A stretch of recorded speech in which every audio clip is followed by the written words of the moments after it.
just finished watching Smackdown for February 3rd, 2012, and this was a pretty average show, I thought. Not much of note here, but um, yeah, it was just average. Basically, Teddy Long comes out to the ring and he introduces the Smackdown Elimination Chamber match, which is going to be Daniel Bryan, Wade Barrett, Big Show, Cody Rhodes, Mark Henry, and Randy Orton. Now, it's already been posted on a lot of the websites and everything that Mark Henry has a serious groin injury and he's not going to be able to compete in this match. And they're going to replace him with the Great Khali. I don't know why the Great Khali, anybody would be better. I'd rather see Jinder Mahal in the Elimination Chamber than the Great Khali, but I guess they want to go with Khali for this for some crazy reason when the guy can barely walk and really is just chops to the head is all he does. But so that kind of sets up what happens next. But yeah, Mark Henry's probably going to be off for a little while so he can heal. They're afraid that with his injury and with all the weight he carries that if they don't take him off now and let him heal up, then he can do some severe damage and be off TV for a lot longer. So, but basically, Mark Henry comes out to the ring and he gets in Teddy's face and he says, "You know, Teddy, I don't like this at all. The odds are against me and it's just not fair that I have to wrestle all these other guys for a shot at the title. I refuse to do it and I demand a match with Daniel Bryan tonight one-on-one." And Teddy says, "You know, you lost the match at the Royal Rumble. And you can't get another title shot just like that." So Henry gets really mad and starts yelling at Teddy, and Teddy says, "What if I just take you out of the Elimination Chamber and you don't get a title shot?" So Mark Henry basically gets in his face and starts threatening him, and he kind of grabs him by the tie, and Teddy basically says, "You know, I'm going to have to suspend you." So Mark Henry is, he's suspended, and he says, "Well, man, if I'm going to be suspended, I might as well get my money's worth out of you." So he starts grabbing on Teddy Long, and then all of a sudden Sheamus's music hits, and Sheamus runs out to the ring, and he basically just brogue kicks Henry. Henry rolls to the outside, and Teddy Long says he's going to be escorted out of the building, and he just talks to Sheamus, asks Sheamus if he's picked which champion he wants to wrestle since he won the Rumble. Sheamus says he hasn't decided yet, but he's going to wait till after the Elimination Chamber pay-per-view, and then he'll decide which world title he wants to go after. So Cody Rhodes comes out, and he says, "I eliminated the most guys in the Royal Rumble. And I'm going to carry that momentum with me into the Elimination Chamber pay-per-view." He says he's going to be the first dual champion since the Ultimate Warrior. And like the Ultimate Warrior, he can't understand anything Teddy Long and Sheamus are saying. And that was a pretty good line. Basically, Teddy books a match for Cody Rhodes versus Sheamus starting right now. So they bring a referee out, and they have a match. Pretty good match, average. One crazy thing was Cody hits this crazy moonsault onto Sheamus. Sheamus stands up and then catches Cody doing a moonsault. And man, this just looked like it hurt Sheamus really bad. But Sheamus picks him up and hits a new finisher, I guess, called the Celtic Cross. That's not what Sheamus has been calling it, but that's what Finlay called it when he used it. So he kind of hits the Celtic Cross and tucks his head in and slams him on the mat. And he pins Cody Rhodes clean in the middle of the ring, 1, 2, 3. I don't know why Sheamus needs 3 finishers. He's got the Razor's Edge, he's got the Brogue Kick, and now he's got the Celtic Cross. It's like, come on, man. But, I mean, I guess that's not a bad thing. I kind of like it when guys have multiple finishers, but to me it feels like all he ever uses is the Brogue Kick and he never uses the Razor's Edge. He always goes for the Razor's Edge spot, but people always get out of it and then he has to hit the Brogue Kick. So I like it when they have multiple finishers if they use the multiple finishers, but when they don't use them, it's kind of pointless. It's just another spot.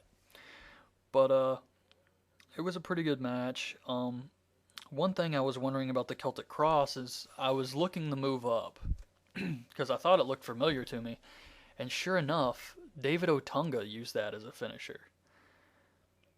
And I guess Sheamus is just going to use it now. It probably doesn't really matter because David Otunga will pretty much never hit his finisher again, especially the way he's been booked. So he's kind of just the goofy lawyer guy who just gets beat up every once in a while. But yeah, so I guess it's not that big of a deal. Justin Gabriel comes out to the ring, and he's having a match against Hunico.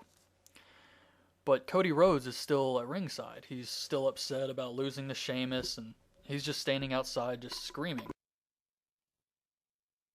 And he's also been feuding with Justin Gabriel kind of the past couple SmackDowns, and they've been having matches.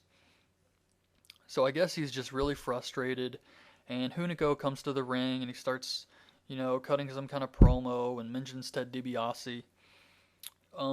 One thing that made me wonder is, where has Mexican America been in TNA? Like, I haven't seen those guys in forever. But this whole Hunico Camacho thing reminded me of these guys. But anyways, basically while Hunico's on the outside, Cody Rhodes attacks Justin Gabriel from behind. Hunico and Camacho get in the ring, and all three of them beat down Justin Gabriel. And then all of a sudden, the Great Khali's music hits. And Great Khali basically comes out to the ring, starts killing everybody with chops to the head. Cody Rhodes escapes before he gets hit and just kind of grabs his belt, and he's walking up the ramp. Hunico, Great Khali turns and looks at Cody Rhodes. Hunico attacks him from behind and gets hit with the double choke slam. And it's just basically Khali lays everyone out and just stares at Cody Rhodes, who's staring back at him on the entranceway. And it looks like this may be the start of Khali versus Cody Rhodes. I hope it's not, but it kind of looked that way for a second. I really hope nothing comes of this because I don't want to see Khali do any more wrestling. And I really like Cody Rhodes, and I think it would just be a waste for him. So I hope that's not where they're going with this, but it really didn't make anybody look good. Justin Gabriel looked bad. Hunico and Camacho looked bad. And Great Khali looked the strongest, and I mean, why push Great Khali right now? It's pointless. Just let it go. Just let Khali go right off into the sunset. Anyways, backstage is Drew McIntyre with Teddy Long, and he wants another shot, but Teddy says, you've become predictable. You always lose, and you're gonna have to find another way to impress me. Now, apparently, the people who went to the live show and seen the show in other countries already, where it's already aired, there was an angle where Brodus Clay squashes Heath Slater again. And during this match, Drew McIntyre attacks Brodus Clay from behind and gets squashed again too. They cut this angle off of TV for us. I don't know if it's because they didn't like the idea and this angle is not going to happen with McIntyre and Brodus, or if they just ran out of time and the show went a little long. But either way, this was not on TV. I was just letting you guys know what happened. But basically, yeah, nothing happens tonight with Drew McIntyre. So Santino comes out and he's talking to Teddy and he says, last week Santoshi didn't go well, but now he introduces a new tag team partner. And it's Santino with Hacksaw Jim Duggan. So Hacksaw comes out and, they're doing some comedy bits and chanting USA and stuff. And Teddy books them in a match against Primo and Epico next. Oksana's music hits and she comes up to Teddy. And they do some goofy comedy where she looks down and says, "Oh my gosh, Teddy, that's a massive piece of wood." And Teddy spits his coffee out, and then the camera pans down, and it's actually Hacksaw's 2x4. And Hacksaw comes back and gets it, and that's it. So the next, they show another Mike Tyson going into the Hall of Fame promo. And then the next match starts. It's Santino and Hacksaw versus Primo and Epico with Rosa Mendez.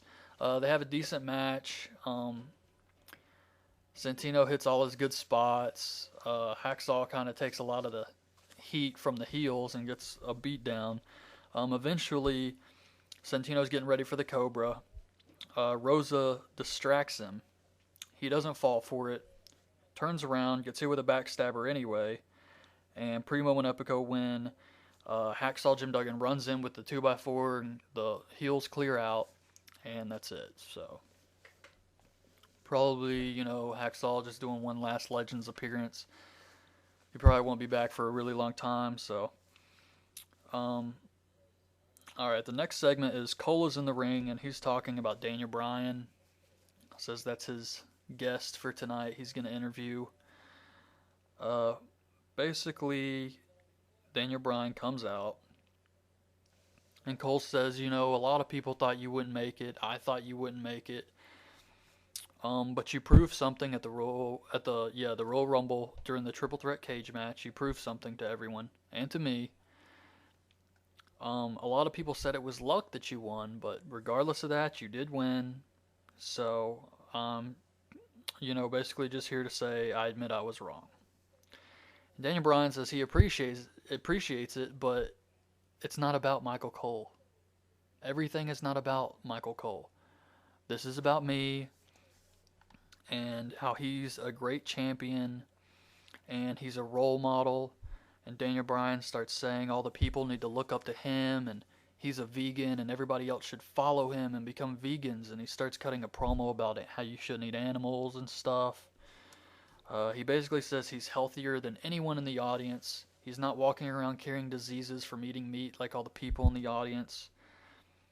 He says, he shouldn't have to defend his title at the Elimination Chamber, especially against a guy like the Big Show who's done nothing but fail and run over his girlfriend AJ, and he's constantly rewarded for failing. He calls Big Show a failure as a competitor and as a human being. And he says he's going to take his case to the board of directors unless Teddy Long changes the match. So, Big Show comes out. Big Show says he would have came out sooner, but he was eating a giant steak backstage. I don't know. But he says that Daniel Bryan, you're not a role model. You're a pompous, arrogant little ass. And unfortunately for you, at Elimination Chamber, you're still going to be a pompous, arrogant little ass, but you will no longer be the world champion. Bryan says, the odds are against me, and there's a good chance I might lose my title at Elimination Chamber, but it won't be to a loser like you. He calls Big Show a loser, says he's always been a loser. He says, I will defend my championship, and I will overcome the odds as I have over and over and over again. He starts poking Big Show's chest. Big Show attacks him. He rips Daniel Bryan's shirt off and hits him with a big chop to the chest. AJ comes down to the ring. She's wearing a neck brace. Big Show choke slams Daniel Bryan. He picks him up and he's about to go for the WMD punch to the face, but AJ grabs his hand and stops him. Daniel Bryan escapes, and while he's on the outside, AJ gets out of the ring, he hugs her, and he starts saying, I'll never let him hurt you again. So this was okay. I didn't mind this. Oh my gosh. This next segment, man. Backstage is Natalya and Beth Phoenix. They're doing squats, and they're talking, and Natalya farts. And Beth Phoenix says, what was that? And Natalya just says, oh, nothing. And then she does it again, louder this time. They both stop. Natalya runs away. Beth walks away. Santino's coming through the hall. And he walks into it again and just starts coughing and gagging and spitting in the trash can, and then he runs off. So look forward to every week on SmackDown and possibly a couple Raws, but definitely on SmackDown some farting from Natalya gimmicks. Basically, it was better this week because it sounded like a fart, but really, it's horrible. It's horrible any way you look at it. This is stupid. It makes Natalya look bad. And I feel sorry for her. I mean, how embarrassing is this? You go out there and you're wrestling the other girls and, you know, just thinking that you're the one stuck with the farting gimmick. That's a depressing thing, man. The next match is Oksana and Tamina versus Natalya and Beth Phoenix. Natalya starts the match against Oksana. She basically just beats the crap out of her. She hits some kind of move where she just picks her up, kind of like a reverse curtain call, and just drops her, and Oksana looked like she landed right on her face. And I just thought maybe Natalya's pissed off she has this farting gimmick and is out there really trying to hurt some people. But anyway, Beth tags herself in really hard, slaps Natalya on the back, and says, "Natty, get out of my ring." So it could be setting up, breaking these two apart, which if I was Beth Phoenix, I'd be happy about, because you don't want to be stuck with the partner who's got the farting gimmick. So Beth Phoenix gets in the ring, and she hits a glam slam on Oksana, gets the win. She walks out and leaves. Natalya's still in the ring staring at her like, what's going on with you? Then she looks at Oksana and tries to put her in the sharpshooter, but Tamina runs in and super kicks her. She hits a superfly splash on Natalya, and that's it. So just another week of burying Natalya. This is like the third week in a row, I think, she's gotten superfly splashed, but I don't know. They show another long Cena promo, the one they showed at the Royal Rumble. They showed the Rocks again on Monday, so I guess Friday they showed the Cena one. Just, 5-minute long promo, Cena talking about WrestleMania and his life and how he's overcome all the hate. Backstage, Randy Orton is getting interviewed by Matt Striker. Striker asks Orton if he's going to be more conservative now that he's back and suffered the horrible injury of falling down the stairs. And Orton says, I can't be mad at Wade for that because given the opportunity, I would have done the same thing to him. What I am mad about is him telling everyone he's ruined my career. But I'm more venomous now than I ever was. That snake thing is so stupid. But he says, I'm more venomous now than I ever was, and I'm going to beat Wade tonight, and I'm going to beat him again at the Chamber along with everyone else, and I'm going to become a 10-time world champion. 10 times Randy Orton is going to become champion. That is ridiculous. I guess all that Mark Henry, Orton, Christian back and forth stuff really brought up his title reigns, but that's way too many. So Wade Barrett versus Randy Orton in a no DQ match. Wade comes down to the ring, and during his entrance they cut backstage and you see Daniel Bryan and AJ talking to Teddy Long. Daniel Bryan says, Teddy, you got to do something about the Big Show. AJ's scared to death. Teddy says, all right, let's watch the main event. We'll talk about it after the match. So he says, okay. So they watch the main event. This was a pretty good no disqualification match. I know both guys took a lot of crazy bumps. Well, not really crazy, but a lot of chair shots to the back. Randy Orton basically throws Wade into the barriers, and the second time he throws him into a barrier, he stops and high-fives a little kid. And immediately after, puts Wade Barrett's head on the stairs and then stomps it. I don't know, it just seemed kind of strange to me that all happened consecutively. Like he high-fives the little kid and then he stomps Wade Barrett's head, but... So, he hits a backdrop on the barrier, and then Orton grabs a table from under the ring, and he keeps it on the outside, and then it's a commercial break. When they come back from commercial, there's a table set up in the ring. And Randy Orton is in the process of trying to superplex Wade Barrett. But Wade eventually gets out of it, pushes Randy Orton off, and he goes through the table in the ring. They start brawling around again, and I noticed that the table Randy Orton pulled out is still at ringside. So I was kind of wondering, how did they set up another table in the ring if that table is still out there. Like, what transpired during the commercial break? So I was kind of curious about that, but um, basically, yeah, they hit a lot of chair shots, a lot of reversals here. Wade Barrett goes for a wasteland on the chair, but Orton gets out of it. Then he starts hitting Barrett with the chair. They both took a lot of chair shots to the back, probably about 3 each. They set up Randy Orton sets up the chair in the turnbuckle, in between the two turnbuckles, and he throws Wade Barrett into it. He kind of cracks his head onto the chair. Barrett dodges an RKO and hits the Winds of Change side slam. Orton gets his foot on the rope. So Wade goes out and gets another chair and starts beating Orton again. He's about to go for a pump handle slam onto the chair, but Orton gets out of that, hits the RKO. But instead of pinning Barrett, he goes for another RKO onto the chair, hits it, and gets the win. So,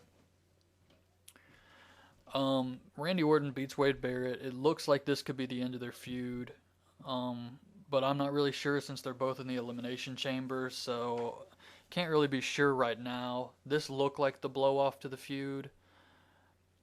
They may talk about it a little bit at Elimination Chamber and kind of bring it back somewhat, but I think after this, Wade Barrett's going to go wrestle someone else, and Randy Orton's probably going to start wrestling Daniel Bryan, especially with Mark Henry injured. Yeah, so it could be Daniel Bryan, Big Show, Randy Orton, and some kind of three-way coming up later on, but basically, Teddy says backstage that Daniel Bryan and AJ have been watching the match with him, and he says next week you won't have to worry about the Big Show because next week you'll be wrestling Randy Orton. And Daniel Bryan says, I'm not afraid of giants or snakes. AJ, stay here where you're safe and watch this. Daniel Bryan basically runs down to the ring and just starts jumping around screaming, yes, yes, like he's been doing the past few weeks, and Randy Orton's on the turnbuckle doing his posing. And Daniel Bryan's in the middle of the ring just jumping around in circles screaming. Orton kind of stares at him, and then Daniel Bryan just jumps out and leaves. And he just hops up the entranceway screaming, yes, yes. And that's it. That's the show. So, like I said, nothing really of note on this SmackDown. It was an average show, but, hopefully next week's will be a lot better. They have Daniel Bryan versus Orton, and I really like Daniel Bryan right now, and he really makes me enjoy SmackDown a lot more when he's out there doing stuff, especially wrestling. So I look forward to that, and this was, average show. So I hope you guys like this little review I did, and subscribe to my channel if you haven't. Like my videos if you can, and leave some comments. And hopefully you guys can check back in with me tomorrow night when I will be reviewing Ring of Honor's Saturday Night TV show. So thank you for listening. Bye.